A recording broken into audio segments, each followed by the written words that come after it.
The following program is sponsored by The Greek, Ely's Radio Shack dealer at 570 Altman in downtown Ely, and brought to you as a public service by Georgetown Media in Ely, Nevada. White Pine County Commission and Road Commission meeting, February 22nd, 2023. That sounds like that time, huh? Morning, Mike. Morning. Good.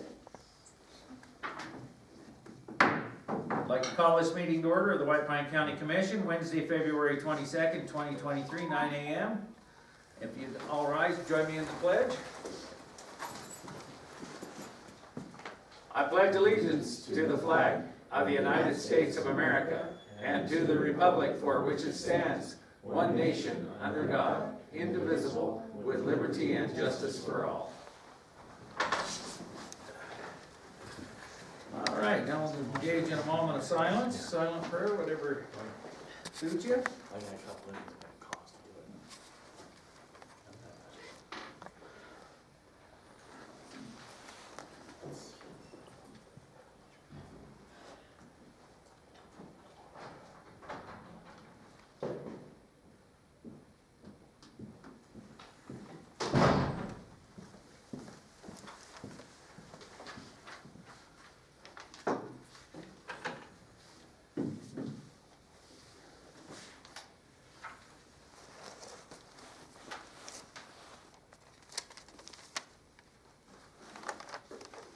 All right, thank you. Okay, moving on to number one, notice of timed agenda items. Item A, 9 a.m., Airmed Care Network. Oh, gosh, I almost walked right by public comment. Holy cow, it's been a heck of a morning. Public comment first. Come on up. My name is Lauren McShane, and I'm calling over the cows that are out at Cherry Creek. Our concern is they're destroying and destructive out there. We have a family that's lived out there for 22 years, and they're scared to even let their children or their grandchildren outside because they attack you if they've got, their kids with them. They've destroyed my property. They went inside my fence, ate my hay, let my goats out, and we're hoping that we can do something about it today. Thank you. Thank you. Further public comment? How about on the phone? No, sir. All right, George? Thank you, Mr. Chairman. Mr. Chairman, on your agenda item 1F1, that item needs to be denied. The railroad does not operate under the Nevada open meeting law. They spend hundreds of thousands of taxpayers' money, but they don't show how it's spent. They have a nepotism problem with Mr. Bassett being the manager and his wife the bookkeeper. The rumor that tens of thousands of dollars have been embezzled has yet to be answered. That's been going on for several years now. Councilman Allworth and Harper cannot properly and fairly represent the railroad and the city of Ely interests. At the last Regional Planning Commission meeting, two attorneys advised me to abstain on numerous issues on the agenda because of NRS 281A.42 citing possible conflicts. That pertains to everybody, including council people or commissioners. I don't like selective enforcement. For years, Councilman Allworth failed to collect a nickel from past due track rental from S&S Shoreline. We've lost possibly millions. You sat there as chairman for quite a few years, Mr. Bybee. Where's the money? Mr. Chairman, in regards to your agenda item 1I3, I'm hearing different conversations regarding the permit of solar and wind turbine projects applying for location in White Pine County.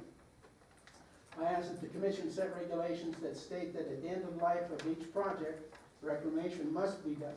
All structures must be removed, and any hazardous materials must be transported out of White Pine County to licensed waste disposal sites. Mr. Chairman, at the Regional Planning Commission meeting held on February 15, 2023, the commission passed a request for 1 acre zoning in Lund. This is a county code that was circumvented. County code requires a minimum 2.5 acres for everyone. Until this county commission changes that minimum requirement, there's a blatant violation of county code and it needs to be corrected. I was the only one that voted against the request. Regulations need to be applied to everyone or get rid of them for everyone. I've seen people numerous times over the years come in for 1 acre zoning or 2 acre and they were turned down. And now we blatantly looked at the other way. Baloney. Mr. Chairman, the new courthouse is still not in compliance with federal ADA requirements on the southeast corner where handicap parking is located.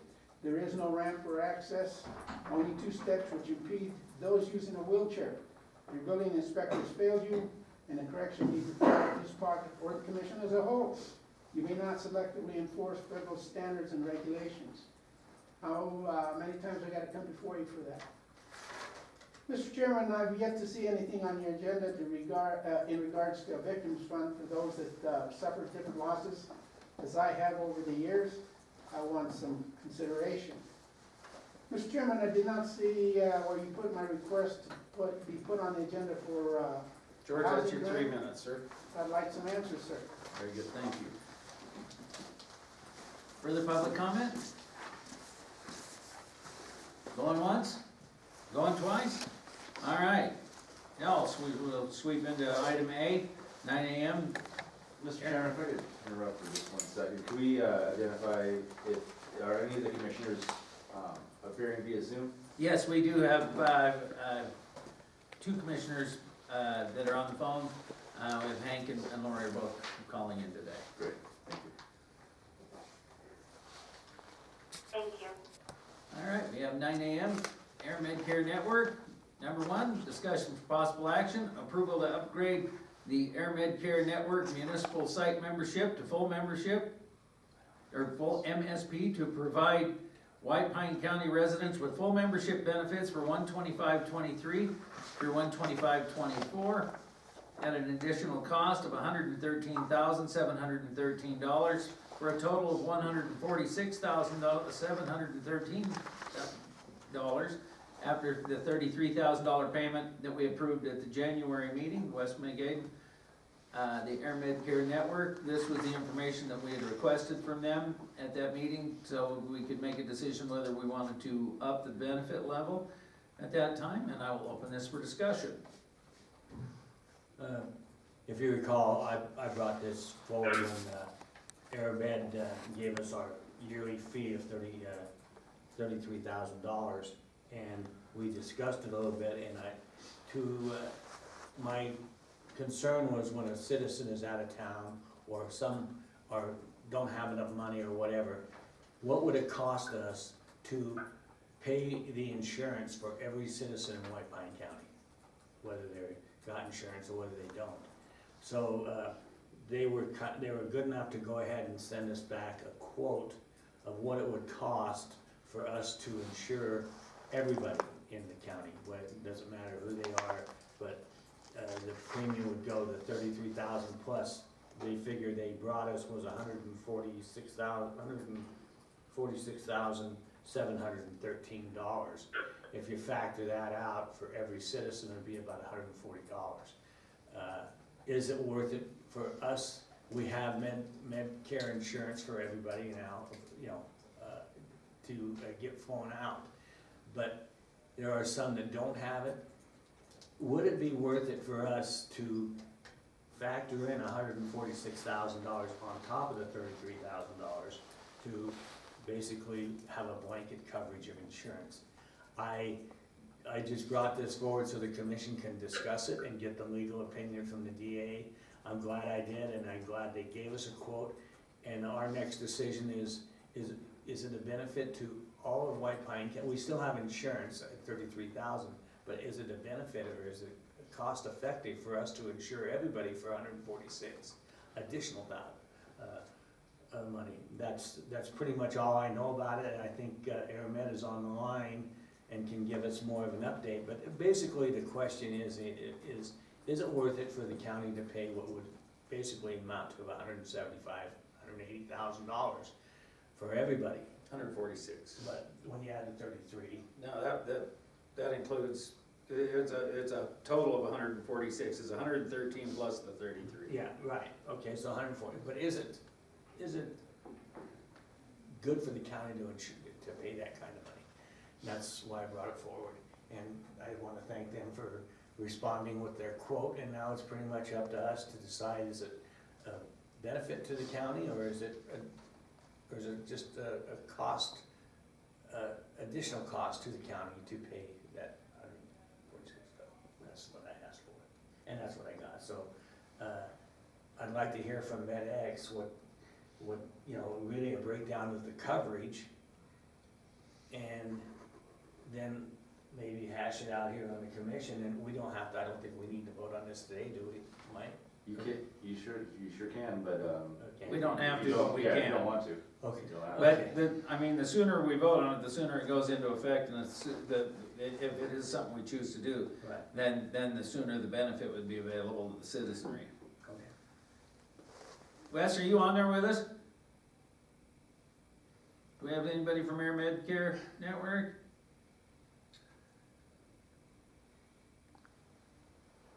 I'm guessing that's a no. Mr. Chairman, just no alarms or anything, but, you know, as Kathy and I are looking at our revenues for next year, it's flat. We're not seeing an increase in revenues, so we're gonna just be real conscious going to this budget session. Flat or a little down, so. Without, How about the other commissioners? I was just wondering where the funding for this would come. For right now, we'd have to get creative, go to contingency probably, huh? For the rest of this fiscal For year. the, yeah. If they wanted it upfront, if it's a premium, we just pay it in full right now, we're gonna have to evaluate the contingency and utilize it or free up. I just don't know if this is a proper use of ARPA funds on something like this. We're tend to want to use that for infrastructure and other consumables. This is a little different. Yeah. We'd have to do some research on that. Very good. How about my commissioners that are on the phone? Hank or Lori, do you have any input on this? Well, I might be fast enough, can you hear? Yep, we can hear you. Nicole, you can hear me? Yes. Well, don't have to get flown out of White Pine County one time from a rural area to get your life saved to appreciate it. Tell you that, personal experience. But if we are down on funding, we're gonna have to make allowances for everything. Chairman, Chairman, this is Lori Carson. Yes, let me let Lori get her. Lori, go ahead. Yes, my only concern is at the last commission meeting that we did have some concerns in regard to the letter that went to Department of Taxation and where we will end up in regard to funds there. So, I mean, if this, you guys want to do a one-time thing, I don't think that, you know, it'd be something we have to review every year, but not sure what the impact will be so far as Department of Taxation. And individuals can still pay on their own for the coverage outside of White Plain County, that's still available. That's So, correct, yeah. my thought on this, I just simply asked for a quote, what it would be. I think where we're at in the middle of budget year, and we've been without it forever, we still have our policy in place. Until we find out what our budget is and what we have in there, I don't think it's prudent for us to go ahead and spend $146,000 total on the insurance, which we already pay. So until we can actually get a handle on what the budget's going to be and how it's going to affect every department throughout the county, we all have insurance, or most of us do, and they're gonna fly you out. But I think to put ourselves in $146,000 bind without even knowing what the revenue is, I don't think that's a real prudent decision. I'm glad they gave us a quote. I just wanted to find out what it costs, that's all. And they gave it to us, but in my opinion, right now, not knowing what the budget is, going forward with an additional $146,000 is not really a smart thing to do. We're in the dark, we don't know, and we only have so much in contingency, and we're constantly finding something to draw down on contingency, so I think that at this time, we got the quote, we know what it is. If we move forward with it later at a different date, that might be a good idea, but I think to vote to spend that kind of money right now without knowing what we have in our budget, I think would not be right thing to do. My opinion. Chairman, I did want to let you know that Mr. Wes McAdden is in our list of participants. He's texting me, he's having difficulty unmuting himself and he couldn't connect via Zoom, but he is present and he can hear our conversation, we just can't hear him for some reason. Okay, very good. Thank you, Wes. Well, I have been up on the air on this. At first, I was thinking that it wasn't something that I wanted to consider, and then the longer this has been stewing on the agenda, the more I've thought that I kind of wanted to look at this. This would be a great benefit to offer to our citizens, but with hearing that we do have concerns coming into to next year, to see where our budget's at, I think this is something that we need to look at and see if we can maybe look at it for next year's budget. So I would agree with that. I would entertain a motion to approve if anybody would be interested in going forward with this. James, if there's no motion or second, it'll just die for lack. Dies for lack of motion. But we can come back to it later on. Yeah, we'll bring it back anytime. Okay, so you asked for a motion. We asked for a motion, going once, going twice. All right, And Mr. Chairman, just for the public that's listening, got a little murky there, we still booked in the insurance rate for all citizens for $33,000 to be covered for life flights out of county. So we're still covered, Correct. all the citizens are still covered for any flights out of county through this program we already approved at the last month. Right. To make sure it's clear. This is what due to me for out of county. that's great. Thanks, Mike. Appreciate that. All right, item dice for lack of a motion. We're gonna move down to item B, 9:15 a.m., Great Basin National Park. Discussion action on Great Basin National Park and Baker Report, James and Elizabeth Woolsey. Yeah, and we just got here. I'll bet you guys had a ride in this morning. We had a great adventure getting here, but yeah, I mean, sit down for the morning.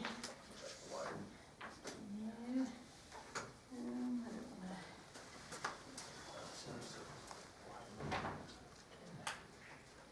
Yeah. This item will go hand in hand. So, the last time that James and I were here was 2 years ago. So this is great to be back and give you an update of what Baker's been doing in the last couple of years. There you go, I'll go first.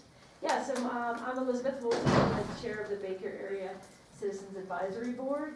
I'm also the vice president and secretary of our Great Basin Business and Tourism Council, which encompasses the businesses in Baker, the lodging, and food, restaurants, and outdoor activity businesses.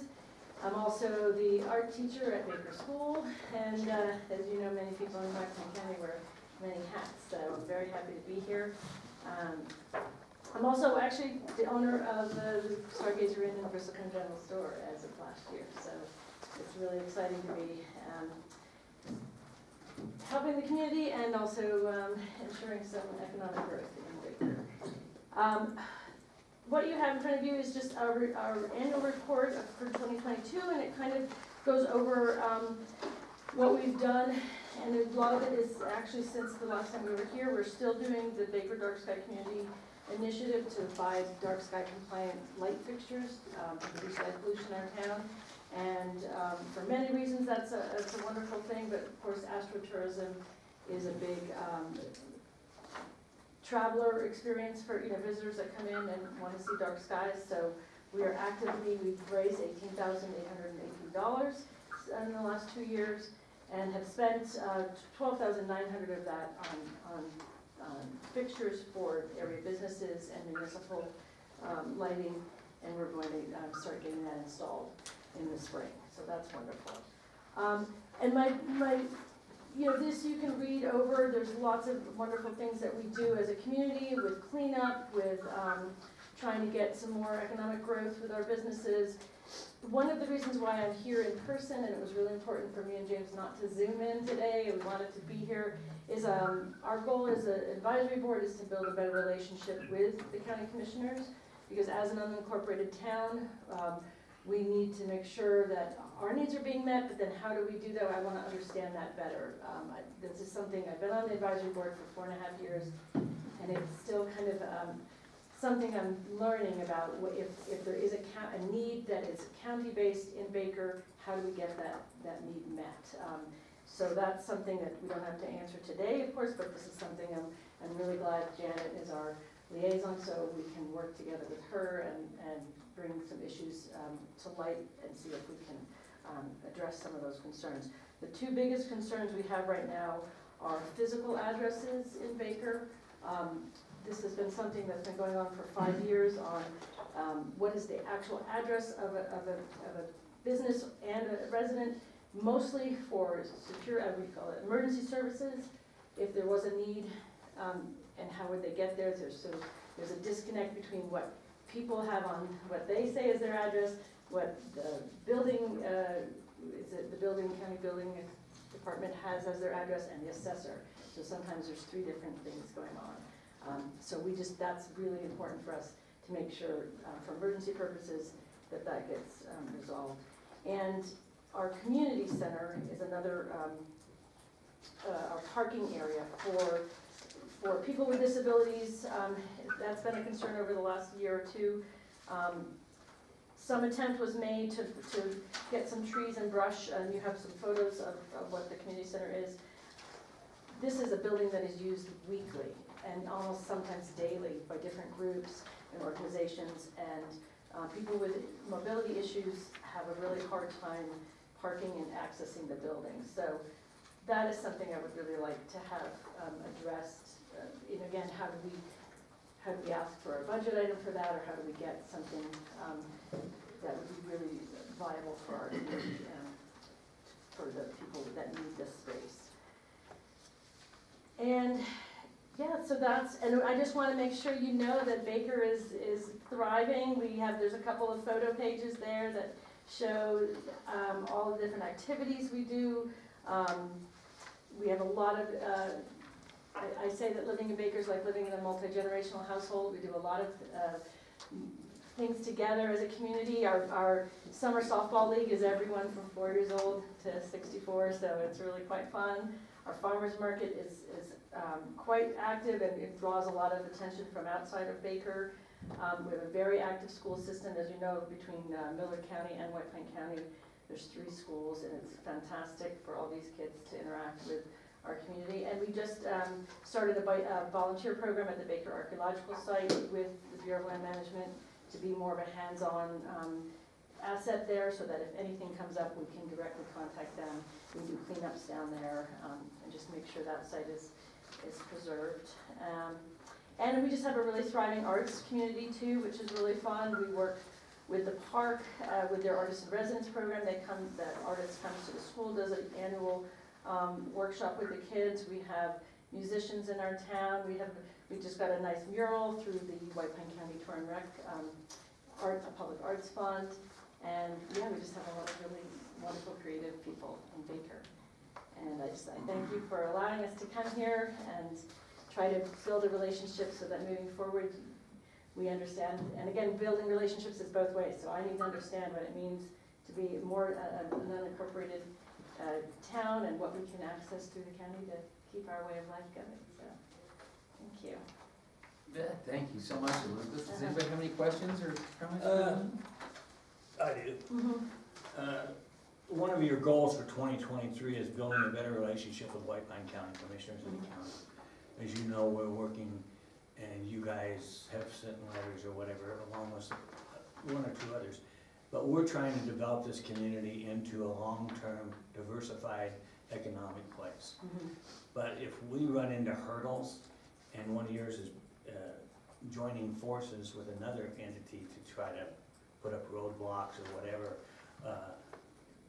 I have a real concern about that, because we're working hard on getting a green energy type pump storage facility, which is $2.8 billion with a B, but we work in hand with Baker. I've supported Baker, and this commission has 100%. We just put you at the head of a priority as far as your infrastructure down in Baker through the CDBG grants.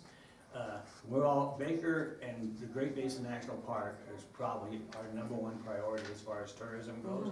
And with the price going up and traffic, people driving miles and miles to visit our national parks. And Great Basin is becoming one of the more popular ones because it's easier to get to. #1, it's cost effective to go through it because the fee structure. But I'm all for Baker itself, but I'm also for building relationships and working hand in hand to help us move forward on this, because what we're doing is not environmentally bad. It's for the benefit of White Pine County, and it's also for the economic impact for structure as we go forward for generations, a 100-year project. But if we run into hurdles with different things, and Baker has been more than great to us, but I do see different things where there's some opposition, and the opposition is fine, and having debate is fine. But I want the citizens of Baker and Great Basin National Park to know that with your dark skies and whatnot we have there, and are promoting the community of Baker, getting better infrastructure and whatnot that goes to making Baker a better community. Yeah, I love it out there. It's a great place, and it's quiet. It's beautiful down there in that Snake Valley. But we need to work together, and we don't need to throw up roadblocks because one or two people are. Let's discuss those items. Why are you doing it when and if it comes up? Understand what we are moving forward with to make White Pine County a long-term place and a better economic. It's 65 miles from Ely to your spot and the dark skies. Be aware that the county is moving forward, and debate is great. But opposition, let's make sure we don't have major hurdles throwing up to stop one project 65 miles and promote another one 65 miles away. So that is my major concern with this is, open up and study and learn what it's all about, but let's work together with the community of Baker and the commission, and let's make White Pine County a better place to live and a better place to see. And I really can't express enough about the national park and the visitors that come through, and your stargazer and just the community of Baker on a whole. But I had to say something about a working relationship because it's very, very important. Oh, absolutely. I mean, that's why we're here. And again, it's we only have a few minutes, but again, I hope this is something we can just keep opening up conversations throughout the year, not just at meetings. So yeah, absolutely. Are we gonna hear from James as well? Yes. So Because I have a question for James. Yeah, sure. All right, so I have a couple of things that are, well, first off, I'm James Woolsey. I am the superintendent of Great Basin National Park. Thanks so much for having me. This is a little update on projects that are going on, so you can get more information. It looks like you already have one. This is a year in review, so take a year in review and pass that on. Just to kind of keep it short, kind of the key things that I wanted to talk about are park visitation, which is going very well right now. So if you look at park visitation over the long term, for about 1990 to 2010, park visitation was about 70,000 to 90,000 and stayed pretty stable. Over the last 10 years, park visitation has almost doubled. So, and we see that in things like the cave tours. We have them under a reservation system. They are full virtually every tour all summer long. Our campgrounds. When I arrived here 5 years ago, campgrounds were, they would be full on a busy weekend, but for the most part, you could come get a campsite. Our campgrounds are full all summer long, every night. And so I think that's just kind of a symbol of the growth and visitation. I think some interesting things that are going on with vegetation recently. This last January and February were the busiest January and February the park has ever had, by quite a bit actually. And so what seems to be happening is the shoulder season of the winter, we're getting more people. So people are coming out and snowshoeing and cross-country skiing. And so, we're seeing that Great Basin, you may not know the numbers, you know, with BLM maybe doesn't keep as good track of numbers, but there people are going all over the place too. So that's kind of an interesting thing. And then the other thing is something you mentioned, Dark